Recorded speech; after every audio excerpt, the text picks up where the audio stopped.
జీవన ఫోన్లో నేను మారాలి అని చెప్పి మాట్లాడుతూ ఉంటుంది. ఇంతలో అక్కడికి చైతన్య వస్తాడు. ఆ మాట వినగానే ఒక్కసారిగా షాక్ అయ్యి లోపలికి వస్తాడు. ఏంటి నువ్వు మారుతావా? నేను విన్నది నిజమేనా? నీ నోటి నుంచేనా వచ్చింది? నేను విన్నది నిజమే కదా అని చెప్పి అడుగుతూ ఉంటాడు. అది వినగానే అక్కడ ఉన్న జీవన ఇలా అంటూ ఉంటుంది. నేను మారడం ఏంటి? నువ్వు పూర్తిగా నన్ను మోసం చేసి ఇలా నన్ను ఆడుకుంటున్నావు కదా. ఆడదాన్ని ఏడిపించిన ఏ మగవాడు బాగుపడినట్టు నేను చూడలేదు. నువ్వు నన్ను అలా ఏడిపించావు. నువ్వు బాగుపడతావని నేను అస్సలు అనుకోలేదు.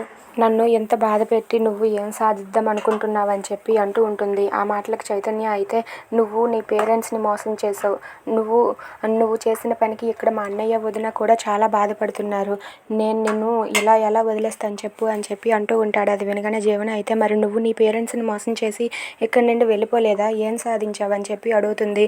అది వినగానే చైతన్య అయితే నిన్ను సాధించాను కదా, ఇక మీద నీ మెడలో తాళి పడింది కదా, నిన్ను సాధిస్తూనే ఉంటాను జీవితాంతం అని చెప్పి అంటాడు. అది వినగానే జీవన అయితే నన్ను ఏడిపిస్తే నీకేం జరుగుతుంది చెప్పు అని చెప్పి అంటుంది. నువ్వు మారడం నాకు కావాలి.